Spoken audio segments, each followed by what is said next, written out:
Olá, pessoal, tudo bem? Sejam bem-vindos a mais um estudo Vem Segue-me. Esta semana vamos estudar os livros de Timóteo, Tito, Filemon. Ser o exemplo dos fiéis. Estudaremos os seguintes tópicos. Entender a verdadeira doutrina vai nos ajudar a não sermos enganados. Ser o exemplo dos fiéis. Porque Deus não nos deu o espírito de temor, mas de fortaleza e de amor e de moderação. Estudar as Escrituras pode nos ajudar a vencer os perigos dos últimos dias. Eu convido você a ficar aqui comigo até o final dessa aula para estudar esses tópicos, que é muito interessante. A se inscrever nesse canal, se você ainda não é inscrito e gostar desse conteúdo. Compartilhe essa mensagem, deixe o seu comentário e o seu like aqui, que é muito importante para que essa mensagem seja levada a mais pessoas. Bom, 1 Timóteo, Paulo, ele escreveu a primeira epístola depois de seu primeiro aprisionamento. Ele havia deixado Timóteo em Éfeso, pretendendo retornar pouco depois. No entanto, Paulo sentiu que poderia demorar-se. Assim escreveu a Timóteo, talvez da Macedônia, para aconselhá-lo e dar-lhe ânimo no cumprimento de seu dever. O capítulo 1 contém as saudações de Paulo e também suas instruções sobre as tolas especulações que começavam a infiltrar-se na igreja. Então, são os conselhos de Paulo aqui a Timóteo. Os capítulos 2 e 3 dão instruções sobre a adoração em público e sobre o caráter e a conduta dos ministros. Os capítulos 4 e 5 contêm uma descrição da apostasia dos últimos dias e conselhos a Timóteo sobre como exercer seu ministério junto às pessoas que ele estava liderando. O capítulo 6 é uma exortação para que Timóteo continue fiel e evite as riquezas do mundo. Então, olha só, são instruções que foram dadas a Timóteo, mas que servem para cada um de nós nos dias atuais. Segundo Timóteo, Paulo escreveu a segunda carta durante seu segundo aprisionamento, pouco antes de seu martírio. Contém as últimas palavras do apóstolo e mostra a maravilhosa coragem e a confiança com que enfrentou a morte. O capítulo 1 contém a saudação de Paulo e as responsabilidades dadas a Timóteo. Capítulo 2 e 3 fazem várias advertências e dão várias orientações com o desafio de enfrentar os perigos futuros. No capítulo 4, há uma mensagem aos amigos de Paulo e conselhos sobre como lidar com os apóstatas. No livro de Tito, no Novo Testamento, conversa o grego digno de confiança que viajou a Jerusalém com Paulo e mais tarde tornou-se missionário. Tito entregou a primeira epístola de Paulo aos santos de Corinto. Quando Paulo estava temporariamente livre da prisão romana, escreveu a epístola a Tito, que estava em Creta. A carta fala principalmente da disciplina interna e organização da igreja. Capítulo 1 contém a saudação de Paulo, bem como instruções e requisitos gerais para os bispos. Então, olha só, a maneira com que os bispos devem governar as coisas do reino de Deus aqui na terra, toda a sua doutrina, ela contém aqui alguns ensinamentos de Paulo nessa carta, nessa epístola dada a Tito. Os capítulos 2 e 3 contêm ensinamentos gerais e mensagens pessoais a Tito sobre a forma apropriada de tratar os vários grupos da igreja em Creta. Paulo incentivou os santos a vencerem a perversidade, a serem sóbrios e fiéis e a se aplicarem nas boas obras. Então, esses são os ensinamentos que foram dados a Tito. Em Filemon, quem foi? Foi um cristão citado no Novo Testamento, dono do escravo Onésimo, que ouviu a pregação de Paulo e o seguiu. O apóstolo Paulo enviou o escravo fugitivo de volta com uma carta dirigida a seu amo, pedindo-lhe que perdoasse Onésimo. A epístola de Filemon, o livro do Novo Testamento extraído de uma carta particular de Paulo a Filemon, a respeito de Onésimo, um escravo que roubou o seu senhor, Filemon, e fugiu para Roma. Paulo enviou o escravo de volta a seu dono em Colossos, com Tíquico, o portador da epístola de Paulo aos Colossenses. Paulo pediu em sua carta que Onésimo fosse perdoado e recebido de volta como um cristão, igual ao seu senhor. Paulo escreveu essa epístola da primeira vez em que esteve preso em Roma. Então, Paulo aí intercedendo para que pudesse Filemon e Onésimo aí serem novamente aí irmãos e terem um bom relacionamento. O primeiro tópico é entender a verdadeira doutrina vai nos ajudar a não sermos enganados. Então, aqui nós temos os missionários que estão espalhados no mundo todo, que ensinam a verdadeira doutrina do Evangelho de Jesus Cristo, assim como os missionários na época de Paulo. 1 Timóteo 1, de 1 a 3. Paulo, apóstolo de Jesus Cristo, segundo o mandato de Deus, nosso Salvador, e do Senhor Jesus Cristo, esperança nossa. A Timóteo, meu verdadeiro filho na fé, graça, misericórdia e paz da parte de Deus, nosso Pai, e de Cristo Jesus, nosso Senhor. Como te roguei, quando parti para a Macedônia, que ficasses em Éfeso, para advertires a alguns que não ensinem outra doutrina. Então, você vê aqui a maneira com que Paulo estava se dirigindo a Timóteo. Ora, o fim do mandamento é a caridade de um coração puro, e de uma boa consciência e de uma fé não fingida, do que desviando-se alguns se entregaram a vãs contendas, querendo ser mestres da lei e não entendendo nem o que dizem, nem o que afirmam. Porém, o Espírito expressamente diz que nos últimos tempos alguns apostatarão da fé, dando ouvidos a espíritos enganadores e a doutrinas de demônios, que falarão mentiras em hipocrisia, tendo cauterizado a sua própria consciência. Propondo essas coisas aos irmãos, serás bom ministro de Jesus Cristo, criado com as palavras da fé e da boa doutrina que seguiste. Então, aqui ele fala sobre que nos últimos dias, aqui nos últimos tempos, algumas pessoas se apostatarão da fé. O que é se apostatar da fé? Se apostatar da fé é deixar de acreditar em Deus, deixar de acreditar em Jesus Cristo, deixar de acreditar no Evangelho, nas Escrituras. A pessoa se afasta totalmente do Evangelho de Jesus Cristo. E isso é um conselho que ele estava dando, né? Paulo estava dando esse conselho a Timóteo, porque algumas pessoas se apostatariam da fé. E não é diferente nos dias atuais em que nós vivemos, nesse mundo que nós vivemos, muitas pessoas já não acreditam, não têm fé, não acreditam em Jesus Cristo, não vão à igreja, não cumprem os mandamentos de Deus. Então, a gente realmente está vivendo nesses últimos dias, nesses últimos tempos, né, como diz aqui nessa escritura, que as pessoas se afastariam de Deus. E aí a gente pode aprender quais são alguns conselhos que Paulo dá e que nós podemos aplicar na nossa vida. Ele continua no capítulo 6, versículo 3 a 4. Se alguém ensina alguma outra doutrina e não se conforma com as sãs palavras de nosso Senhor Jesus Cristo e com a doutrina que é conforme a piedade, é soberbo e nada sabe, mas delira acerca de questões e contendas de palavras, das quais nascem invejas, pórfias, blasfêmias, ruins suspeitas. Então, se você não acredita, né, naquele evangelho, na doutrina verdadeira, de que é ensinado, como eu disse aí pelos missionários, e assim como era na época de Paulo, as pessoas possuem essas características aí, como inveja, blasfêmia, e isso que Paulo ensina.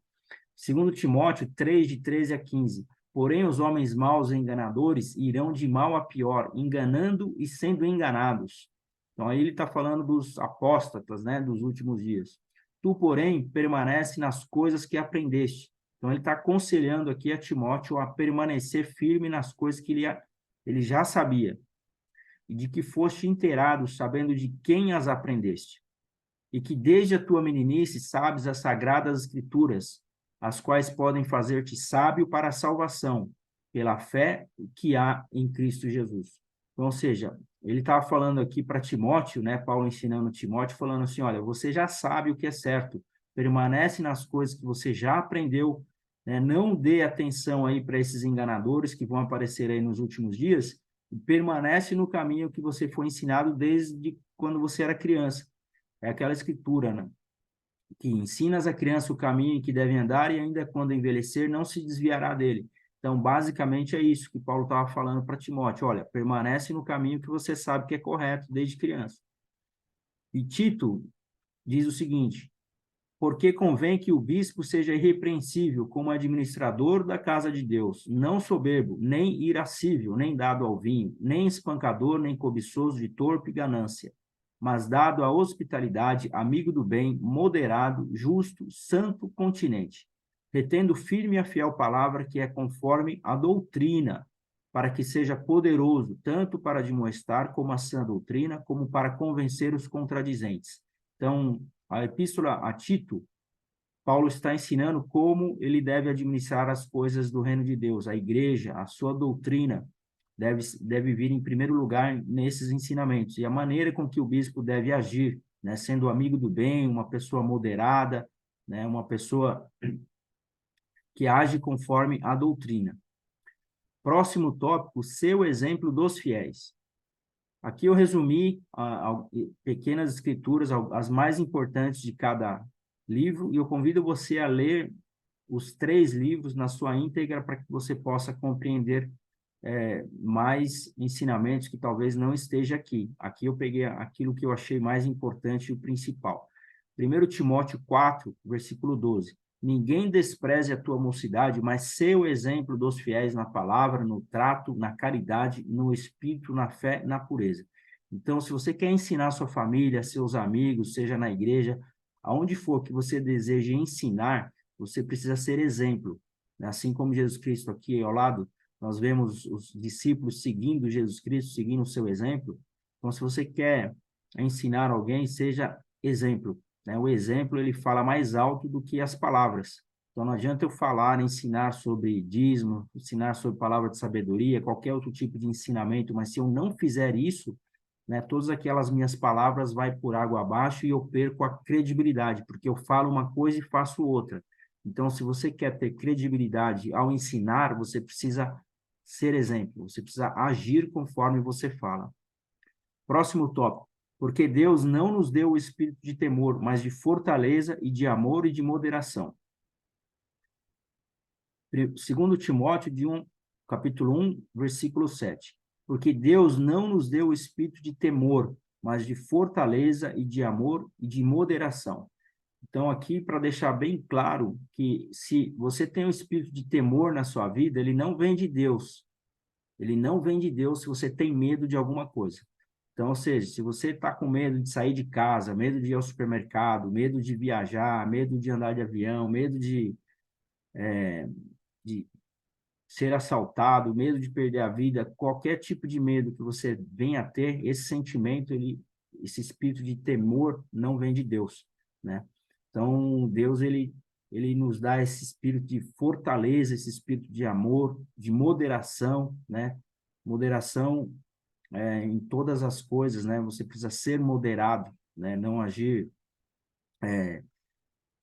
agressivamente, né? Você precisa ser ponderado, moderado. Então, ele nos deu esse espírito, né? Então, a gente vive hoje num mundo de guerra, né? Várias guerras acontecendo e as pessoas com medo.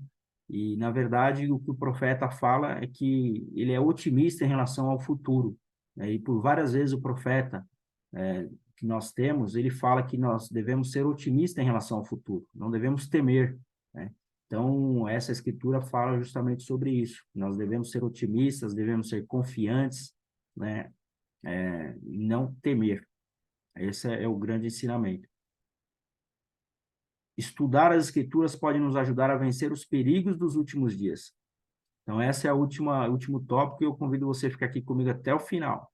2 Timóteo 3, 1 e 14. Sabe, porém, isto, que nos últimos dias sobrevirão tempos trabalhosos.